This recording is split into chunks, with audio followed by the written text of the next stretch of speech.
Indonesia thì như tất cả mọi người cũng đã biết là một trong những đội bóng mạnh ở Đông Nam Á và Indonesia to fight to qualify to World Cup in the third round.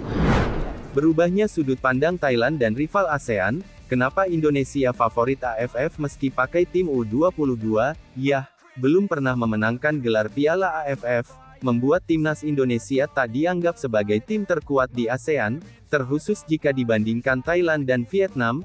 Indonesia dinilai masih tertinggal, namun tunggu kiprah timnas di babak kualifikasi Piala Dunia round 3 baru-baru ini, sepertinya membuat rival-rival kita di ASEAN mulai punya sudut pandang yang berbeda. Banyak media-media di Malaysia telah mengakui bahwa Indonesia adalah tim terkuat di ASEAN saat ini, hingga terbaru penyerang timnas Vietnam ikut mengomentari hal serupa ketika menyebut Indonesia sebagai tim terkuat di ASEAN. Lantas apakah ini adalah momen terbaik timnas untuk menjadi juara AFF, termasuk saat menggunakan skuad under 22, dan seperti apakah peluang timnas Indonesia? Berikut rangkuman selengkapnya.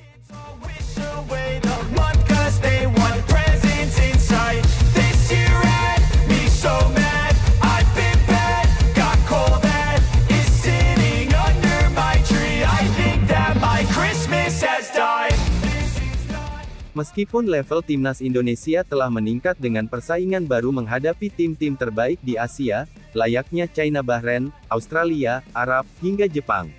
Namun kita juga tidak boleh melupakan jika masih ada kompetisi menarik yang patut kita nantikan, yakni kompetisi Piala AFF atau yang saat ini telah berganti nama menjadi ASEAN Football Championship. Kompetisi ini sendiri merupakan turnamen sepak bola antar negara-negara di Asia Tenggara, di mana turnamen ini pertama kali diadakan pada tahun 1996, dengan Thailand berhasil menjadi tim tersukses dengan 7 gelar juara, diikuti oleh Singapura dengan 4 trofi, Vietnam 2 trofi, dan Malaysia 1 trofi.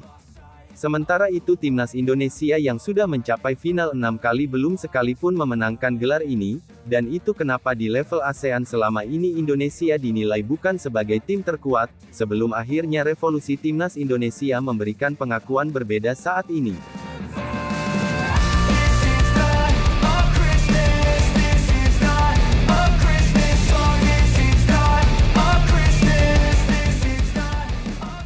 Jadi kiprah Indonesia di round 3 babak kualifikasi Piala Dunia sendiri sukses mencuri perhatian rival-rival kita di Asia. Pasalnya Indonesia menjadi satu-satunya tim ASEAN yang bisa menembus round 3, penampilan Indonesia yang juga dinilai luar biasa. 6 poin yang sudah didapatkan Indonesia terkhusus usai mengalahkan Arab Saudi, membuka peluang Indonesia ke Piala Dunia, dan itu membuat sorotan makin banyak menuju ke timnas Indonesia. Seperti dari media-media di Malaysia, Vietnam, hingga Thailand. Lihatlah bagaimana sorotan salah satu media besar Malaysia @Harimau Malaya menyoroti kemenangan timnas Indonesia atas Arab Saudi, atau mungkin akun tigermalaya.my yang menuliskan pengakuan soal timnas Indonesia yang disebut sebagai Raja ASEAN sebenarnya. Dalam caption komentar ia menuliskan, pasukan Indonesia bukan sahaja mendapat kemenangan atas Arab, namun begitu inilah Raja ASEAN yang sebenarnya, karena mencipta sejarah dengan 6 mata dalam tangan ketika ini mengatasi Thailand yang hanya mendapatkan 3 mata sahaja dalam round 3 KWC. Dari Vietnam ada ulasan dari media The Tao yang menyebut Indonesia telah memecahkan rekor Vietnam di round 3, dalam hal ini rekor poin, sedangkan dari Thailand mereka juga menyoroti keberhasilan Indonesia mengukir sejarah tersebut. Menariknya dari banyak komentar kita menemukan bahwa banyak penggemar Thailand yang cukup bangga dengan keberhasilan timnas Indonesia, seperti beberapa komentar berikut ini.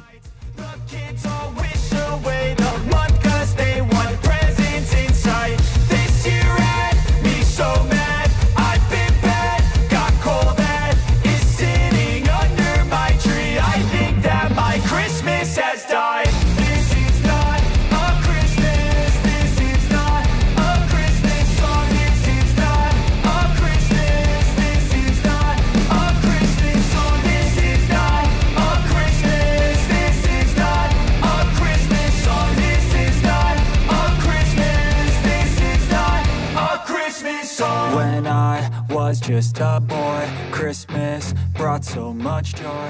Couldn't wait. Adapun Piala AFF 2024 sendiri nantinya akan digelar pada tanggal 8 Desember tahun 2024 hingga tanggal 5 Januari tahun 2025, nantinya akan mengadopsi format kandang tandang sejak babak grup, artinya tiap tim akan mendapatkan keuntungan bermain di hadapan pendukungnya sendiri, sekaligus tantangan bermain di markas lawan. Pembagian grupnya, Thailand, Malaysia, Singapura, Kamboja, Timor Leste akan ada di grup A, sedangkan di grup B akan diisi oleh Vietnam, Indonesia, Filipina, Myanmar, dan Laos. Untuk jadwal timnas Indonesia akan memulai kompetisi dengan partai tandang menghadapi timnas Myanmar, sebelum bermain di kandang kontra Laos, kembali bermain tandang menghadapi Vietnam, dan terakhir bermain di kandang menghadapi timnas Filipina. Tim yang menempati posisi pertama dan runner nanti akan lolos ke semifinal, dan bakal memperebutkan tiket ke final untuk menjadi juaranya.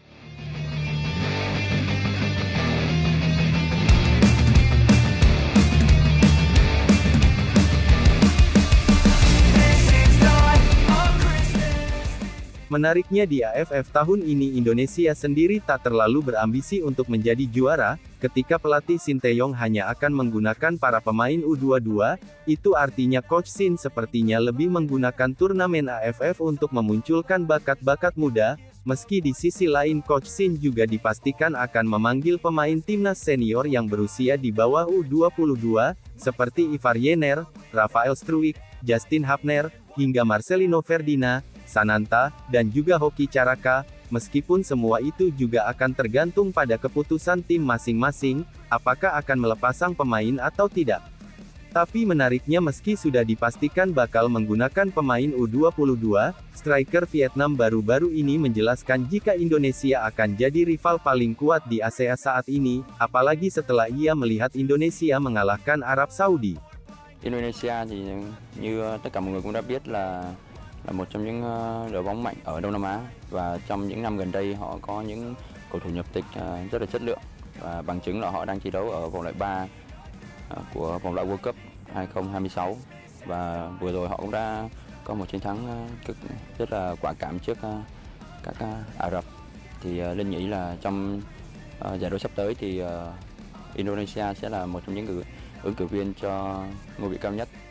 Selain itu legenda timnas Malaysia, Azan Johar, mengatakan kepada kumparan jika mereka kini cemburu dengan prestasi timnas Indonesia, di mana Malaysia saat ini masih jalan di tempat, dan itu membuat mereka ketinggalan. Kita cemburu pada Indonesia dan belajar dari kesalahan kita supaya bisa menyaingi mereka. Bagi saya, bola sepak Malaysia sekarang ini, setiap hari kita ketinggalan, ujar Azlan Johar seperti yang dikutip dari kumparan. Lost sight of who I am, but right in front of me was the answer. 'Cause on Christmas I feel joy, and I turn back to a boy. The answer is to stay young forever. Itulah tadi cerita seputar Piala AFF atau ASEAN Football Championship, di mana meski Indonesia selama ini belum pernah juara, namun keberhasilan Indonesia berprestasi di kancah Asia telah membuat negara-negara lain mengakui jika Indonesia adalah tim terkuat di ASEAN. Jadi ini berarti juara AFF tidak menentukan bahwa tim itu adalah tim terkuat, saat sebaliknya, prestasi di kancah Asia akan lebih diakui. Paham kan kalian?